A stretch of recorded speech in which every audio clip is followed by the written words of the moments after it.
नमस्कार साथियों, स्वागत और अभिनंदन आप सभी का Vijay Singh study group channel में।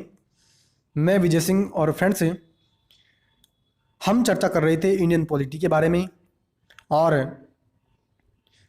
उसमें मित्रों हमने जो चर्चा की अभी तक 3 लेसन्स की हम चर्चा कर चुके हैं। 3 चैप्टर की इंडियन पॉलिटी की हम लक्ष्मीकांत की बुक की हम चर्चा कर चुके थे, जिसमें पहला हमने लिया था ऐतिहासिक पृष्ठभूमि का, ठीक है। दूसरा हमने लिया संविधान के निर्माण का, और तीसरा मित्रों जो चैप्टर हमने लिया था, ठीक है, वो हमने लिया संविधान की विशेषताओं के बारे में। तो इस प्रकार से 3 चैप्टर्स हमने कंप्लीट कर लिए थे। और आज जो मित्रों हम चर्चा करेंगे वो करेंगे जो संविधान की प्रस्तावना का जो चौथा इसका लेसन है, चौथा जो अध्याय है। तो 4th चैप्टर की आज हम चर्चा करने वाले हैं। संविधान की प्रस्तावना को आज हम डिटेल से चर्चा करेंगे। पूरे चैप्टर की आज हम इस चैप्टर को पूरे को आज ही कंप्लीट कर लेंगे। तो ये एम लक्ष्मीकांत की बुक है, इसकी हम चर्चा कर रहे थे। और जितने भी व्यूअर्स ने मित्रों पिछले लेसन्स की वीडियो नहीं देखी है, ज़रूर से आप मेरे चैनल पर जाकर के उन वीडियो को देखिए। डिटेल वाइज मैंने एक एक प्रावधान की वहाँ पे चर्चा की है। क्वेश्चन जितने बन सकते थे उनसे संबंधित मैंने क्वेश्चन करवाए हैं।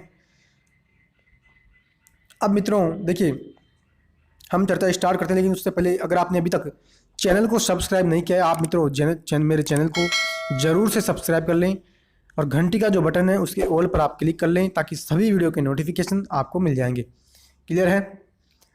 तो देखिए फ्रेंड्स, अब हम स्टार्ट कर रहे हैं संविधान की प्रस्तावनाओं के बारे में, जो हमारा चौथा लेसन है प्रीएम्बल ऑफ द कॉन्स्टिट्यूशन की। और आज मित्रों संविधान की प्रस्तावना हम पढ़ेंगे। और संविधान की प्रस्तावना में आप ये देखना, आप ये गौर करना कि जब मैंने संविधान के निर्माण में आपको ये बताया था कि 26 नवंबर 1949 को हमारे देश का जो संविधान था हमने अपनाया, तो उसकी आज मैं आपको यहाँ पे बताऊंगा भी। हम प्रस्तावना पढ़ेंगे, प्रस्तावना में कौन कौन से शब्द मेन आते हैं उनकी भी हम शब्दों की चर्चा करेंगे। साथ ही प्रस्तावना में संशोधन की हम बात करेंगे, अमेंडमेंट की हम बात करेंगे प्रीएम्बल में, कि कितनी बार उसमें अमेंड हुआ है, हमारी प्रीएम्बल को कितनी बार उसने अमेंड किया है। और साथ ही मित्रों इसकी भी हम चर्चा करेंगे कि केशवानंद भारती जो वाद था आखिर वो क्या था और कब आया, किससे संबंधित था, तो उसकी भी हम आज डिटेल से चर्चा करने वाले हैं। क्लियर? तो देखिए चर्चा अब हम स्टार्ट करते हैं और ध्यान से आप सुनिएगा कि शब्दों के प्रावधान की मैं डिटेल से चर्चा कर रहा हूँ। देखिए क्या कहता है, सुनना।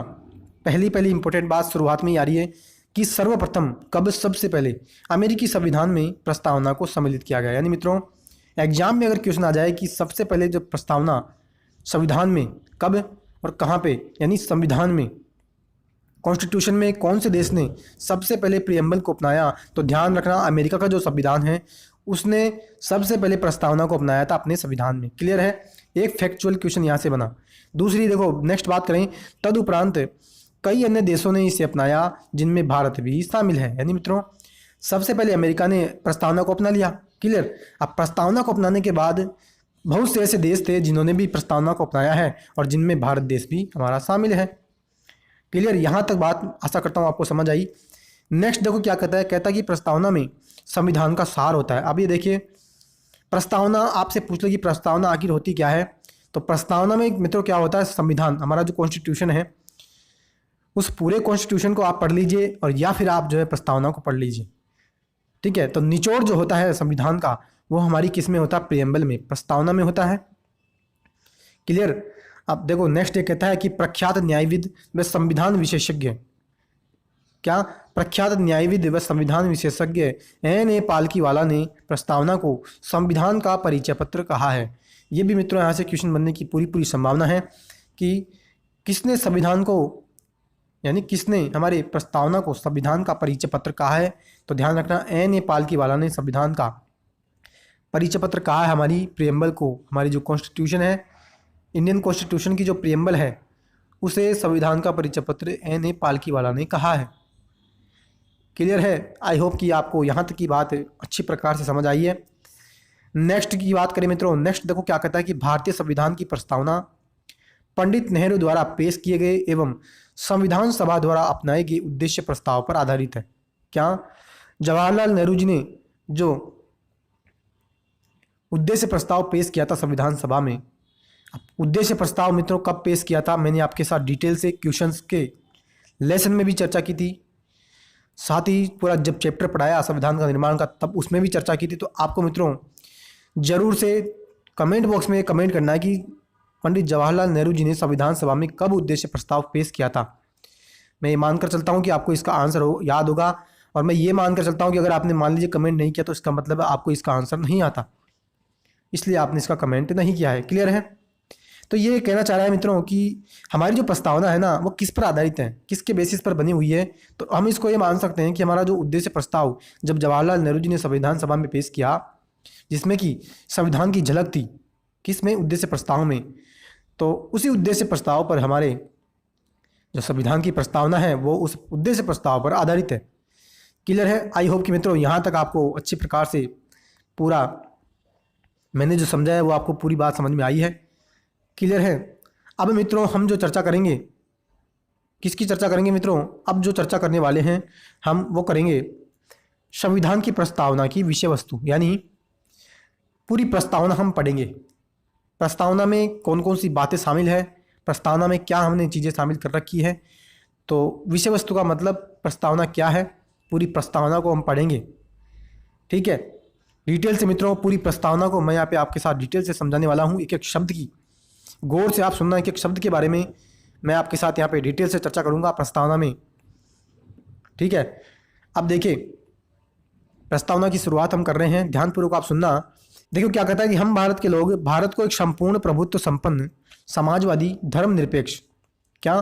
प्रभुत्व संपन्न समाजवादी धर्मनिरपेक्ष लोकतांत्रिक गणराज्य, ठीक है, बनाने के लिए और इसके समस्त नागरिकों को सामाजिक आर्थिक और राजनीतिक न्याय, ठीक है, कौन कौन से न्याय? सामाजिक आर्थिक राजनीतिक न्याय, विचार अभिव्यक्ति धर्म विश्वास व उपासना की स्वतंत्रता, यानी अब स्वतंत्रता की बात कर रहा है कि विचार की, अभिव्यक्ति की, धर्म और विश्वास की और उपासना की स्वतंत्रता, प्रतिष्ठा और अवसर की क्षमता, ठीक है, प्राप्त कराने के लिए, तथा व्यक्ति की गरिमा और राष्ट्र की एकता, क्या?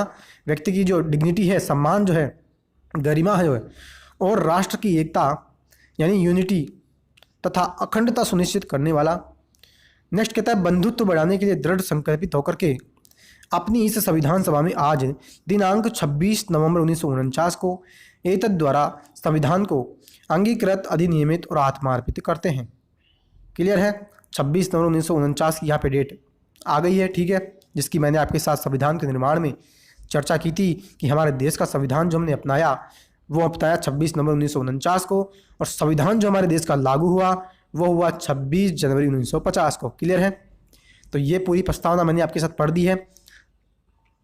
अब मित्रों हम क्या करेंगे, एक एक शब्दों की प्रस्तावना में जितने भी शब्द हमने डाल रखे हैं उसकी अब हम चर्चा करने वाले हैं।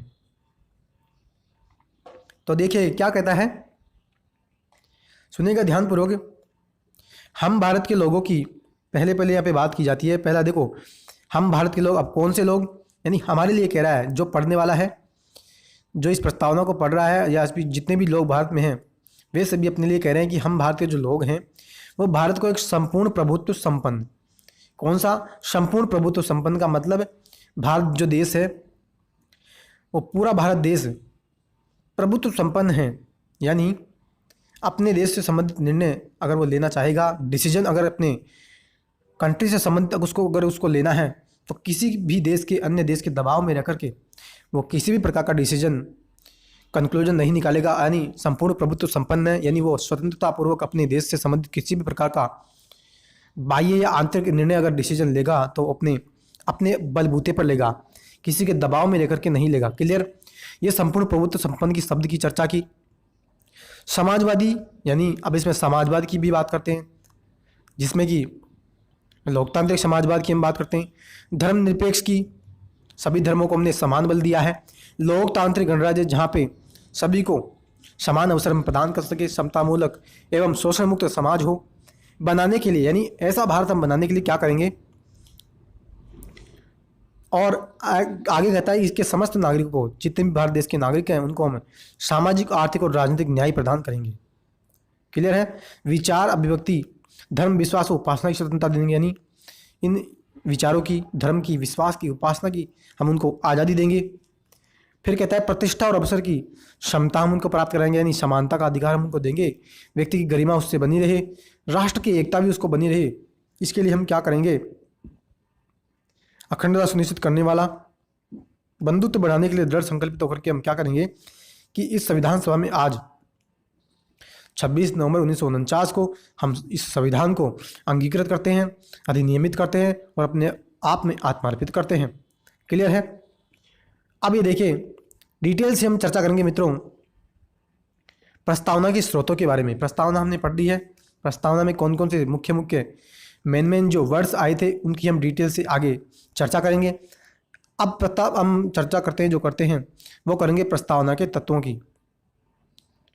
अब पहला तत्व देखो क्या कहता है, कहता है कि संविधान के अधिकार का स्रोत, यानी संविधान जो अधिकार ले रहा है वो कहाँ से ले रहा है उसकी चर्चा करते हैं। और कहता है कि संविधान भारत के लोगों से शक्ति अधिग्रहित करता है। हमने कहा था कि हम भारत के लोग, भारत को एक संपूर्ण प्रभुत्व संपन्न, तो इसका मतलब ये हुआ कि अधिकार जो संविधान ने लिया वो कहाँ से लिया, भारत के लोगों से, उसने पावर ग्रहण किया है। क्लियर है। प्रस्तावना के तत्वों की मित्रों हम चर्चा कर रहे हैं। क्लियर। दूसरा प्रस्तावना का तत्व है कि भारत की प्रकृति की यहाँ पे बात बताई जा रही है, यानी नेचर ऑफ इंडिया कैसा है। कहता है कि प्रस्तावना ये घोषणा करती है कि भारत एक संप्रभु, समाजवादी, धर्मनिरपेक्ष, लोकतांत्रिक गणराज्य तथा राज व्यवस्था वाला देश है। क्लियर है। तीसरी की बात करें संविधान के उद्देश्य की, संविधान के प्रस्तावना के तत्वों की चर्चा में संविधान के उद्देश्य, तीसरा तत्व कहता है कि संविधान का आखिर पर्पज, उद्देश्य आखिर संविधान का क्या है, तो ये कहता है कि इसका उद्देश्य है न्याय, स्वतंत्रता, समानता और बंधुत्व। संविधान के उद्देश्य यानी सभी को सामाजिक, आर्थिक, राजनीतिक न्याय मिले, सभी अपनी आज़ादी पूर्वक जिएं, सभी को समता का अधिकार, समानता का अधिकार हो, भाईचारे के साथ रहकर के सभी लोग मेलजोल के साथ रहें। ये सभी जो उद्देश्य है, ये है हमारे संविधान के उद्देश्य। और आगे मित्रों ये कहता है कि संविधान लागू होने की तिथि 26 नवंबर 1949 की तिथि का उल्लेख करती है। क्लियर। तो ये मित्रों मैंने आपके साथ चर्चा की प्रस्तावना के तत्वों की। अब मित्रों प्रस्तावना में जो मैंने आपके साथ चर्चा की थी कि मेन जितने भी वर्ड्स आए थे प्रस्तावना में, preamble of the constitution of India में, तो उन शब्दों की हम चर्चा कर रहे हैं डिटेल से। पहला शब्द आया हमारा संप्रभुता। अब देखिए संप्रभुता का डिटेल से मैं यहाँ पे मतलब समझाऊंगा। कहता है कि संप्रभुता से आशय है भारत न तो किसी अन्य देश पर निर्भर है और ना ही किसी अन्य देश का डोमिनियन है, इसके ऊपर और कोई शक्ति नहीं है और यह अपने मामलों का विस्तारण करने के लिए स्वतंत्र है। मैंने आपको यही बात बताई थी कि इंडिया को अगर अपने देश में या बाहरी देश से संबंधित यानी बाह्य और आंतरिक डिसीजन, निर्णय अगर लेना है तो वह किसी भी अन्य देश के दबाव में, किसी भी अन्य देश के प्रेशर में आकर के वो किसी भी प्रकार का डिसीजन नहीं लेगा। उसको किसी प्रकार का डिसीजन लेना है तो वो अपने आप में संप्रभु है, संप्रभु शक्ति है। किसी भी अन्य देश पर इंडिया जो है वो डिपेंड नहीं करता और ना ही किसी अन्य देश का वो गुलाम है। तो इसके ऊपर जो है कोई अन्य शक्ति नहीं है। अपने मामलों का निस्तारण, समाधान सुझाने के लिए वह अपने आप में स्वतंत्र है।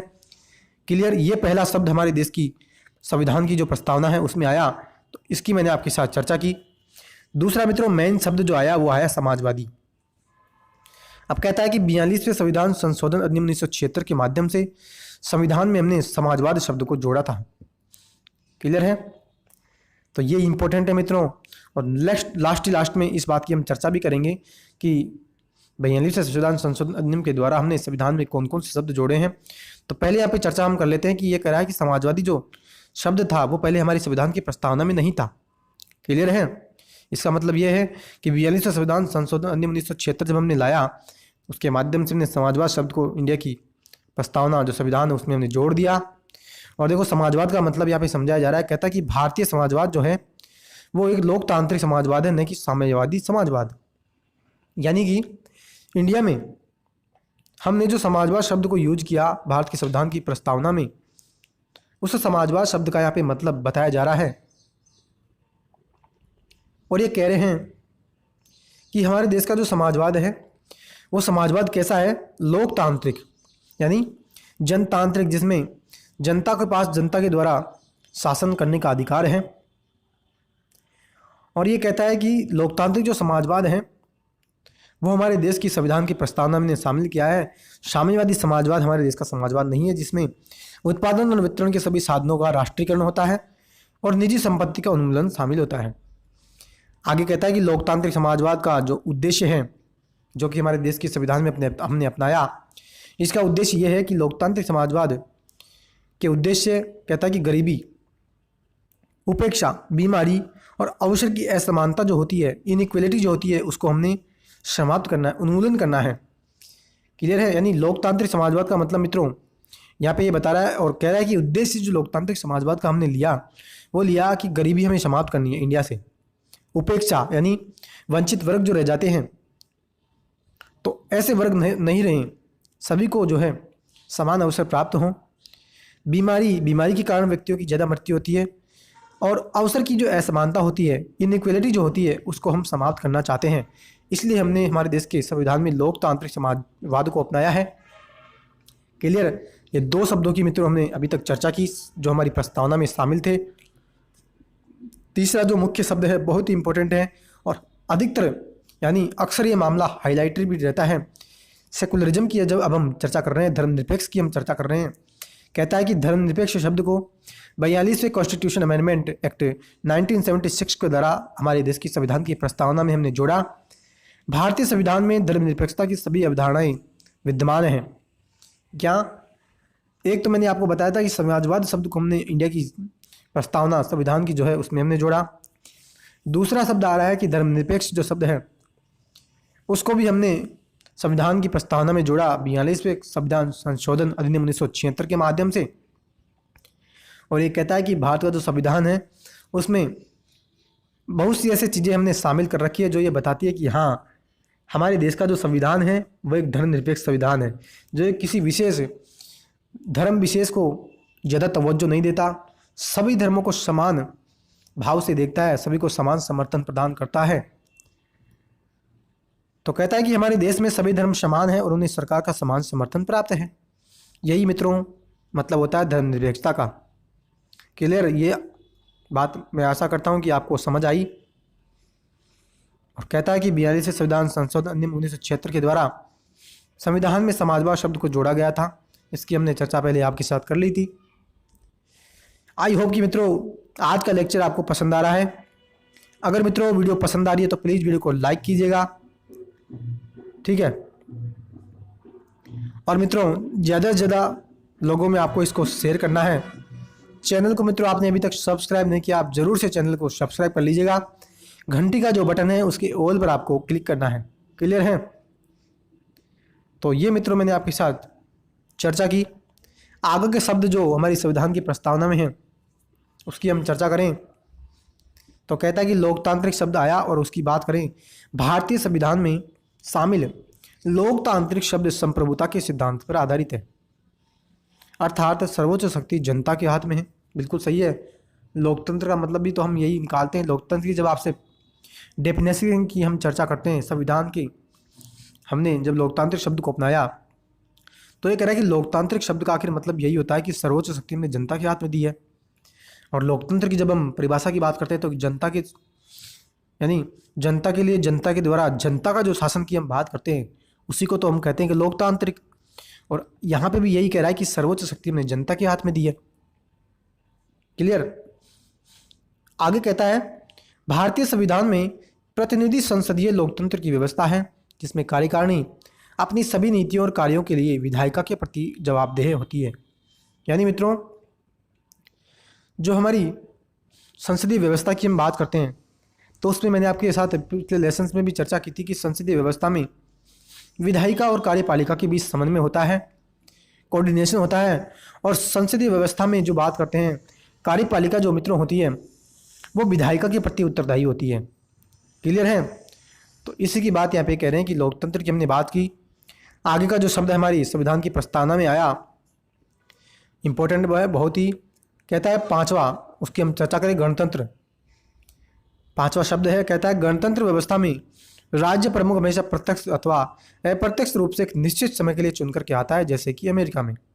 अब ये कह रहा है कि जो गणतंत्र यानी गणतंत्रात्मक जो व्यवस्था होती है उसमें राज्य का जो प्रमुख होता है या तो वो हमेशा प्रत्यक्ष रूप से चुन करके आएगा या फिर वो अप्रत्यक्ष रूप से एक निश्चित समय के लिए चुन करके आता है, जैसे कि अमेरिका में होता है। इसलिए भारतीय संविधान की प्रस्तावना में गणतंत्र का अर्थ यह है, भारत का प्रमुख अर्थात राष्ट्रपति चुनाव के जरिए सत्ता में आता है। इसका चुनाव 5 वर्ष के लिए अप्रत्यक्ष रूप से किया जाता है। क्लियर है?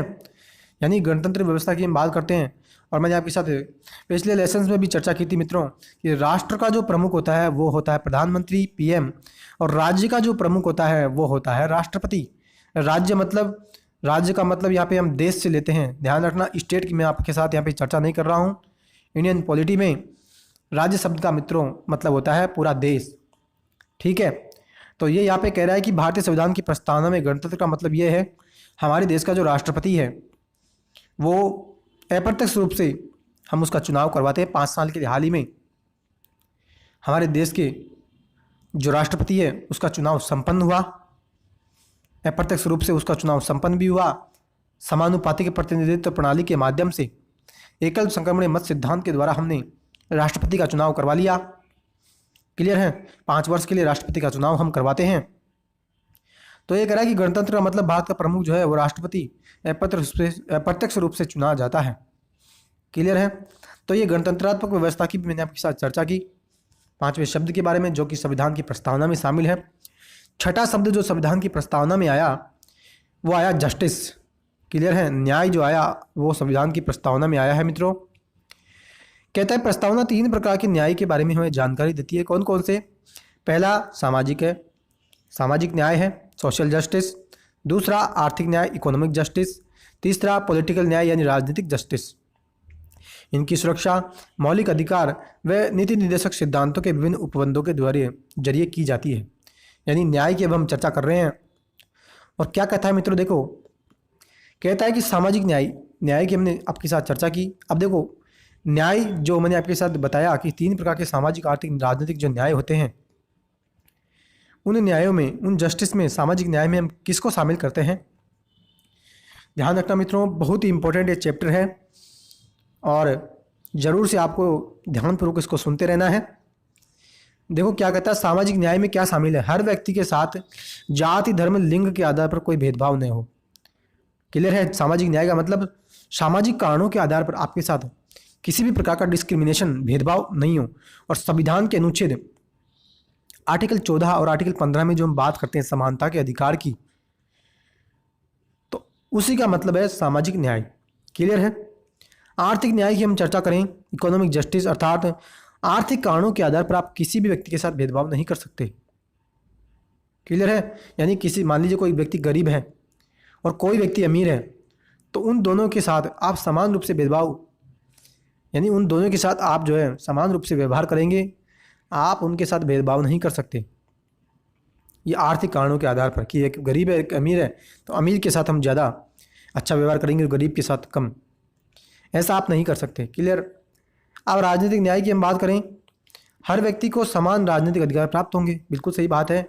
चाहे मित्रों किसी भी धर्म का व्यक्ति हमारे देश में हो, संप्रदाय का व्यक्ति हो, मुस्लिम धर्म से हो या हिंदू धर्म से हो, सिख धर्म से हो, अगर वह व्यक्ति 18 साल से अधिक का, यानी कि वह अगर व्यक्ति 18 साल का हो जाता है, किसी भी धर्म का व्यक्ति हो, किसी भी जाति का हो, और कितनी भी उसकी आर्थिक स्थिति हो, चाहे वो गरीब हो या अमीर हो, 18 साल का अगर वह व्यक्ति हो जाता है, हम उसको वोटिंग का राइट प्रदान कर देते हैं, वयस्क मताधिकार हम उसको दे देते हैं। यानी हमने राजनीतिक न्याय उसके साथ किया है। राजनीति में हमने उसके साथ किसी भी प्रकार का भेदभाव नहीं किया है। इसका मतलब हमने उसके साथ राजनीतिक न्याय किया है। क्लियर? आई होप कि मित्रों आपको ये बातें समझ में आ रही है। अब देखो कहता है राजनीतिक न्याय में क्या कहता है, सामाजिक, आर्थिक, राजनीतिक न्याय के तत्वों को 1917 की रूसी क्रांति से हमने ग्रहण किया है। क्लियर है? 1917 में रूस में क्रांति आई थी और उसमें सामाजिक, आर्थिक, राजनीतिक न्याय के सिद्धांत उभर करके आए थे। तो वहीं से हमने इन तत्वों को हमारे देश की संविधान की प्रस्तावना में अपना लिया है। क्लियर है? आई होप कि आपको अच्छी प्रकार से समझ में आ रहा है। नेक्स्ट जो वर्ड आया वो आया हमारा स्वतंत्रता, फ्रीडम। अब देखो फ्रीडम के बारे में क्या कहा जाता है, स्वतंत्रता से तात्पर्य है लोगों की गतिविधियों पर किसी भी प्रकार की रोक टोक की अनुपस्थिति तथा व्यक्तित्व विकास के लिए अवसर प्रदान करना है। यानी स्वतंत्रता का मतलब यही होता है मित्रों कि आप जो किसी भी व्यक्ति के साथ किसी भी प्रकार का भेदभाव आप उसके साथ नहीं कर सकते। कहीं भी अगर मान लीजिए उसको जाना है तो आप उस पर रोक टोक नहीं लगा सकते। अगर उसको अपना पर्सनैलिटी डेवलपमेंट करना है तो उसको हमें अवसर प्रदान करना है, समान हम उसको अवसर देंगे। क्लियर। नेक्स्ट कहता है प्रस्तावना प्रत्येक व्यक्ति को मौलिक अधिकारों के जरिए अभिव्यक्ति की स्वतंत्रता, विश्वास, धर्म और उपासना की स्वतंत्रता प्रदान करती है। बिल्कुल सही बात है। फंडामेंटल राइट्स में जो हम मित्रों बात करते हैं अनुच्छेद 19 से लेकर के अनुच्छेद 25 तक स्वतंत्रता के अधिकार की, तो इसका मतलब यही होगा 1925 में हमने स्वतंत्रता के अधिकार की चर्चा की है और वहाँ से हमने बताया, यानी यहाँ वहाँ से हमने ये जताया है, यानी समान स्वतंत्रता के अधिकारों के माध्यम से हम ये स्पष्ट करना चाहते हैं कि हमने सभी लोगों को भारत देश में स्वतंत्रता दी है। क्लियर है। चाहे वो धर्म की स्वतंत्रता हो या उपासना की। नेक्स्ट मित्रों चर्चा करें, कहता है समता के अधिकार की, समता के शब्द की अब हम चर्चा कर रहे हैं, जो कि प्रियम्बल में हमने शामिल किया। समता का अर्थ होता है समाज के किसी भी वर्ग के लिए विशेष अधिकारों की अनुपस्थिति। यानी समाज में अगर मान लीजिए कोई व्यक्ति अमीर है, ऊंचे वर्ग का है, और कोई निम्न वर्ग का है, तो हम उसके साथ अलग अलग व्यवहार नहीं करेंगे। यानी एक ऊंचे वर्ग के व्यक्ति को विशेष अधिकार, स्पेशल राइट्स हम नहीं देंगे। तो इसी का मतलब ये होगा कि हमने समता का अधिकार, समता का हमने यहाँ पे यूज किया है। क्लियर है। बिना किसी, आगे कहता है बिना किसी भेदभाव के हम हर व्यक्ति को समान अवसर प्रदान करेंगे। बिल्कुल सही बात है। समता का मतलब यही होता है। क्लियर है। तो ये मित्रों आज हमने चर्चा की प्रस्तावना के, जितने भी प्रस्तावना में जो शब्द आए उन प्रस्तावना के शब्दों के बारे में मैंने आपके साथ डिटेल से चर्चा की है। एक सिंपल वे में मैंने आपको भरपूर समझाने की कोशिश की है। आई होप कि आपको प्रस्तावना के जितने भी शब्द थे वो समझ में आए। अब फ्रेंड्स हम चर्चा करने जा रहे हैं प्रस्तावना के महत्व के बारे में। यानी आखिर जो प्रस्तावना हमने संविधान में जोड़ी, तो प्रस्तावना को आखिर हमने संविधान में क्यों जोड़ा, उसके महत्व की, उसके सिग्निफिकेंस की अब हम चर्चा करने जा रहे हैं, इंपॉर्टेंस की हम चर्चा करने जा रहे हैं। और ध्यान रखना, कहता है कि प्रस्तावना में उस आधारभूत दर्शन और राजनीतिक, धार्मिक व नैतिक मूल्यों का उल्लेख है जो हमारे संविधान के आधार है। मित्रों शुरुआत में ही जब मैंने लेसन अभी कुछ समय पहले जब इस शुरुआत की थी इस अध्याय की, तब मैंने आपको ये बात बताई थी कि प्रस्तावना जो हमारी संविधान की है, उस प्रस्तावना में मेरे संविधान का सार होता है, निचोड़ जो होता है वो हमारी संविधान की प्रस्तावना में होता है। इसी कारण से प्रस्तावना का ये महत्व है। और यहाँ पे यही बात वापस निकल करके आ रही है कि आधारभूत जो दर्शन है और जितने भी मूल्य जो होते हैं, चाहे नैतिक मूल्य हो या राजनीतिक और धार्मिक मूल्य होते हैं, उनका उल्लेख हमारी संविधान की प्रस्तावना में है। इसी कारण से मित्रों प्रस्तावना हमारे संविधान के आधार भी कहलाते हैं। और ये जो जितने भी मूल्य हैं ये संविधान के आधार हैं, इसलिए हमने इन मूल्यों को संविधान की प्रस्तावना में शामिल किया। और मूल्यों को शामिल करने से प्रस्तावना का भी महत्व बढ़ गया है। क्लियर है। नेक्स्ट देखो क्या कहता है संविधान सभा के अध्यक्ष शरद लादी कृष्ण स्वामी अय्यर ने कहा कि संविधान की प्रस्तावना जो होती है मित्रों वो हमारे दीर्घकालिक सपनों का विचार है। यानी प्रस्तावना हमें ये बताती है कि लॉन्ग टर्म में, यानी दीर्घकाल में हम हमारे देश में, यानी हम हमारे देश का विकास हमारे देश में कैसा चाहते हैं, तो ये हमें बताता है कि संविधान की प्रस्तावना यानी दीर्घकालिक सपनों का विचार कि दीर्घकाल में हम हमारे देश को कैसा बनाना चाहते हैं, कैसा हम हमारे देश को देखना चाहते हैं, वो हमें बताती है संविधान की प्रस्तावना।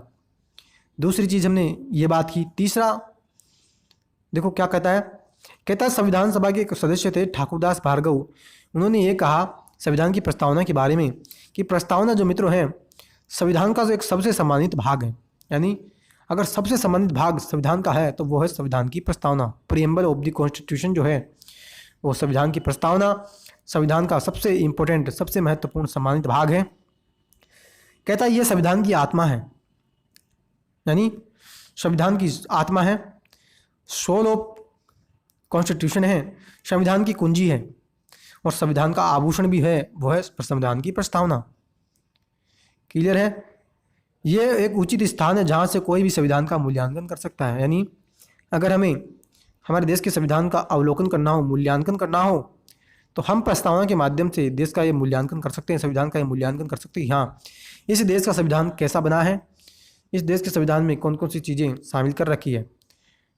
क्लियर? तो ये मित्रों मैंने आपके साथ चर्चा की संविधान के महत्व के बारे में। बहुत ही इंपॉर्टेंट है मित्रों।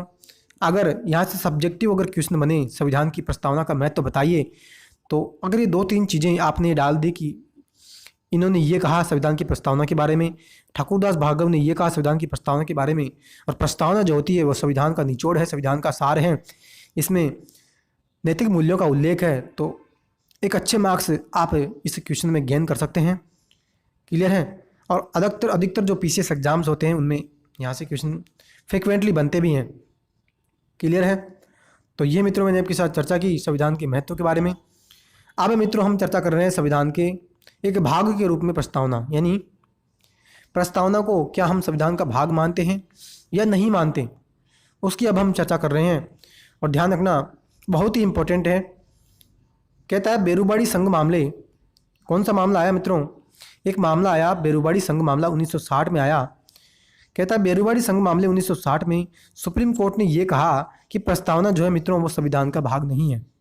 यानी 1960 में बेरूबाड़ी संघ मामला आया और उसमें हमारे सुप्रीम कोर्ट ने ये वर्डिक्ट दिया, ये डिसीजन दिया कि हमारी जो प्रेम्बल है संविधान की वो संविधान का भाग नहीं है, यानी संविधान का भाग हम उसको नहीं मान सकते, वो संविधान से अलग है। लेकिन आगे देखो क्या कहता है, प्रस्तावना संविधान में निहित सामान्य प्रयोजनों को दर्शाता है और संविधान निर्माताओं के मस्तिष्क के लिए एक कुंजी है। सुप्रीम कोर्ट ने क्या कहा? ये कहा प्रस्तावना जो है एक सामान्य प्रयोजन, सामान्य जो उद्देश्य हैं हमारे देश के संविधान के, तो वो हमें बताती है। कौन सी? प्रस्तावना बताती है। इसलिए संविधान निर्माता जो थे उनके लिए ये प्रस्तावना जो एक पूंजी है। लेकिन आगे देखो बहुत ही इंपॉर्टेंट उसने एक बात कही सुप्रीम कोर्ट ने, और अपने पहले के फैसले को जो 1960 में दिया उसको पलट दिया। क्या कहा? केशवानंद भारतीवाद आया। बहुत ही इंपॉर्टेंट है मित्रों, कई बार एग्जाम्स में, यानी अनगिनत बार एग्जाम्स में ये क्वेश्चन पूछा गया कि केशवानंद भारती मामला कब आया और ये मामला जो था वो किससे संबंधित था। ध्यान रखना 1973 में ये मामला आया था और प्रस्तावना से ये संबंधित था। अब देखो ये मामला जब आया तो इस मामले में क्या देखो सुप्रीम कोर्ट ने अपना पूर्व का जो निर्णय दिया था बेरूबाड़ी संघ मामले में कि संविधान की प्रस्तावना संविधान का भाग नहीं है, तो उसको पलट दिया। और देखो क्या कर रहा है सुप्रीम कोर्ट, कह रहा है कि अपनी पूर्व व्याख्या को उसने अस्वीकार कर दिया जो कि उसने बेरूबाड़ी संघ मामले में दिया था, और कहा कि प्रस्तावना संविधान का एक भाग है। क्लियर है? इंपॉर्टेंट है मित्रों, बहुत सी एग्जाम्स में क्वेश्चन पूछा गया है, तो ध्यान से आप इसको समझ लीजिए। बेरूबाड़ी संघ मामला जो 1960 में आया उसमें तो मित्रों सुप्रीम कोर्ट ने ये कह दिया कि हमारे देश का जो संविधान की जो प्रस्तावना है वो हमारे देश की संविधान की प्रस्तावना जो है वो संविधान का भाग नहीं है। लेकिन जब 1973 में केशवानंद भारती मामला आया तो उसमें ये कह दिया कि हाँ प्रस्तावना जो है वो संविधान का भाग है। क्लियर है? आई होप कि आपको मित्रों ये बात अच्छी प्रकार से समझ में आई है। अब मित्रों प्रस्तावना में जो संशोधन अमेंडमेंट जो हमने किया उसकी अब हम चर्चा आपसे कर रहे हैं। और देखो कितनी बार हमने संविधान की प्रस्तावना में अमेंडमेंट किया है, संशोधन किया है, तो ध्यान से सुनिएगा। कहता है कि क्या प्रस्तावना में अनुच्छेद आर्टिकल 368 के तहत संशोधन किया जा सकता है। यानी संविधान में संशोधन जो करते हैं हम वो करते हैं अनुच्छेद 368 के माध्यम से। हमसे ये पूछ रहा है मित्रों कि क्या प्रस्तावना, क्या प्रियम्बल में हम आर्टिकल 368 का उपयोग करके क्या हम प्रस्तावना को संशोधित कर सकते हैं।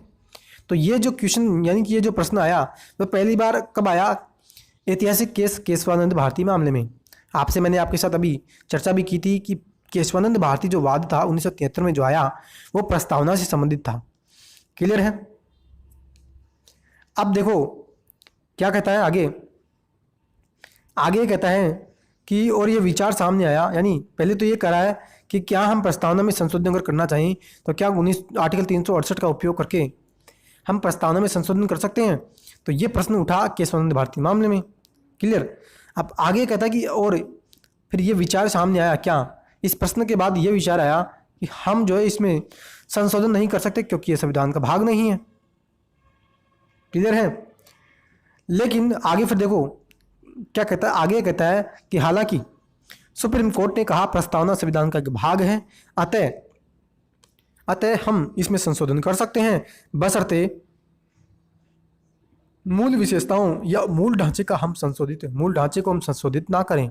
यानी ये मामला जब उठा कि क्या प्रस्तावना में हम संशोधन कर सकते हैं, तो पहले तो ये विचार निकल करके आया कि प्रस्तावना संविधान का भाग है ही नहीं, क्योंकि 1960 में बेरवाड़ी संघ मामले में सुप्रीम कोर्ट ने ये कह ही दिया था कि प्रस्तावना तो संविधान का भाग है ही नहीं। अब जब संविधान का भाग नहीं है तो आप उसमें संविधान संशोधन के तहत आर्टिकल 368 के तहत आप उसमें संशोधन नहीं कर सकते। क्लियर। लेकिन जब बाद में केशवानंद भारती में मामला जब आया तो उसमें सुप्रीम कोर्ट ने ये कह दिया कि हाँ संविधान का भाग है प्रस्तावना, और फिर ये कह दिया कि हाँ आप इसमें संशोधन तो कर सकते हो, लेकिन आपको एक बात का ध्यान रखना पड़ेगा विशेष तौर से कि संविधान की जो मूल विशेषता है, संविधान का जो मूल ढांचा है, उसमें आप संशोधन न करें। अब ये संविधान का मूल ढांचा और संविधान की जो मूल विशेषता है वो आखिर क्या है, उसकी मित्रों अलग से लेसन है, अलग से अध्याय है उसका, हम उसमें चर्चा करेंगे संविधान के मूल ढांचे के बारे में, आखिर संविधान का मूल ढांचा क्या है।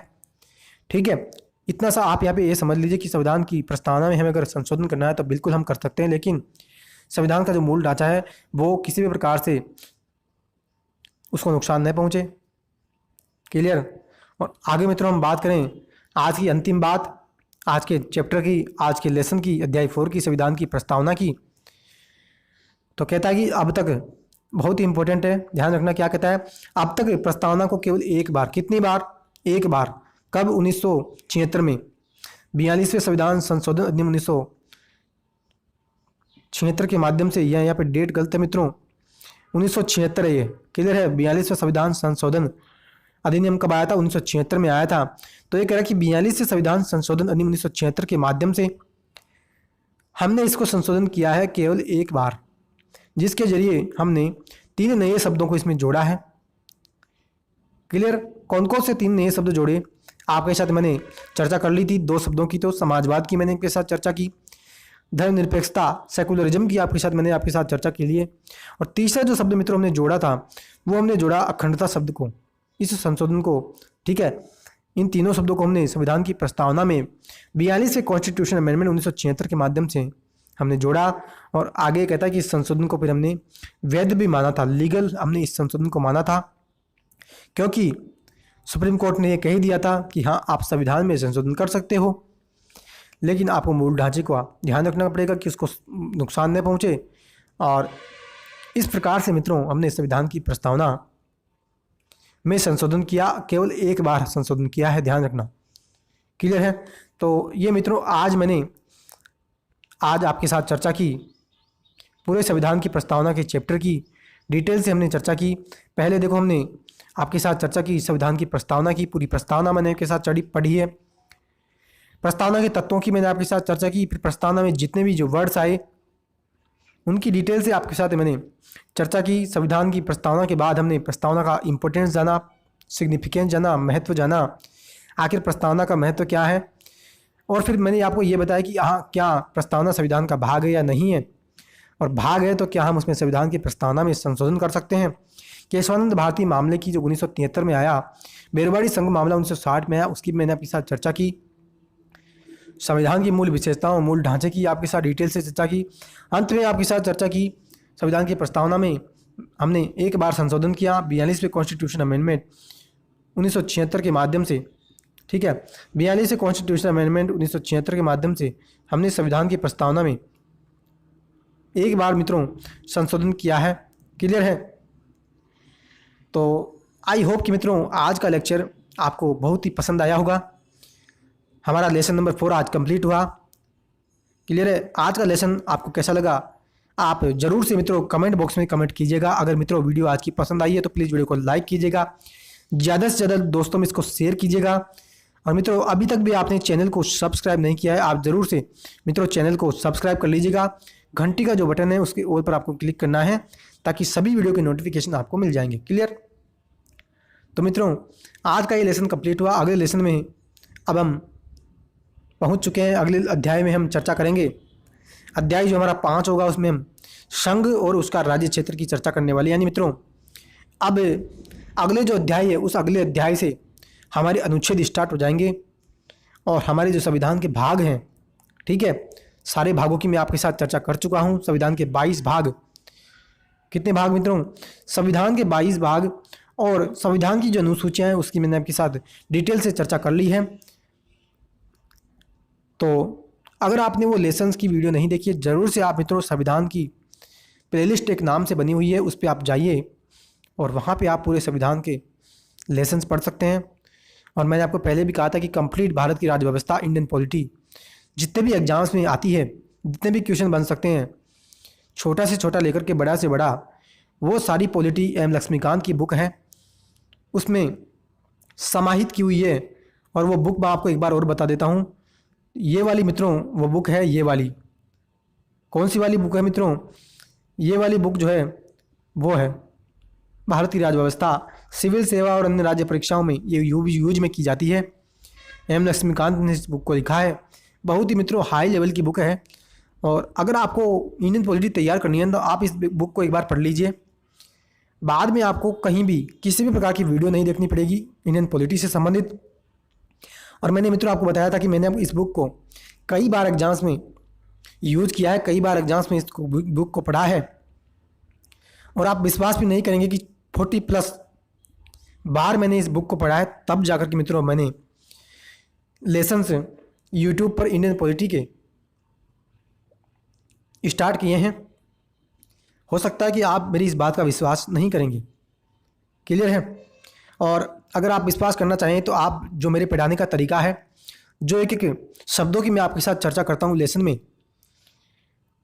तो उन शब्दों के माध्यम से आप समझ भी सकते हैं कि चाहे संप्रभुता के शब्द की बात करें, चाहे अनुच्छेदों की बात कर लो, या फंडामेंटल राइट्स की डीपीएसपी की जब मैं बात करता हूँ कि 12 से लेकर के 35 तक हमने मूल अधिकार यूज किए, 36 से लेकर के 51 तक हमने हमारे डीपीएसपी बात की, 51A में हम बात करते हैं मौलिक कर्तव्यों की, आर्टिकल 1 से लेकर के आर्टिकल 4 में संघ और उसके राज्य क्षेत्रों की बात करते हैं, ठीक है, और अनुच्छेद 5 से लेकर के अनुच्छेद 11 तक नागरिकता की बात करते हैं।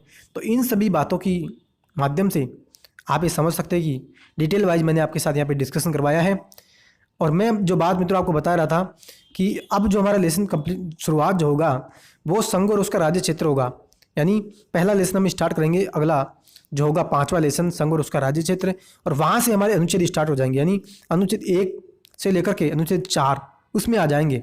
फिर दूसरा हमारा लेसन जो होगा स्टार्ट, वो हमारा होगा नागरिकता से संबंधित, उसमें हमारे अनुच्छेद जो आएंगे वो आएंगे अनुच्छेद 5 से लेकर के अनुच्छेद 11 तक। फिर हमारा तीसरा लेसन जो आएगा वो आएगा फंडामेंटल राइट्स से संबंधित, जिसमें हम अनुच्छेद 12 से लेकर के अनुच्छेद 35 की बात करेंगे, ठीक है। तो इस प्रकार से हमारे अनुच्छेद आर्टिकल्स हमारे स्टार्ट हो जाएंगे, और डिटेल वाइज वहाँ पे भी मैं मित्रों आपके साथ एक एक शब्दों के बारे में, एक एक प्रावधान के बारे में, एक एक आर्टिकल्स के बारे में, एक एक अनुच्छेद के बारे में चर्चा करूँगा, ठीक है। तो ज़रूर से आप मित्रों चैनल को सब्सक्राइब आप कर लीजिएगा, ज़्यादा से ज़्यादा वीडियो आप इसको शेयर करना है ताकि सभी लोगों में वीडियो पहुँचे। तो फ्रेंड्स अब हम मिलते हैं अगले लेक्चर में, अगले लेसन में। तब तक के लिए हैव ए नाइस डे। जय हिंद, जय भारत, वंदे मातरम।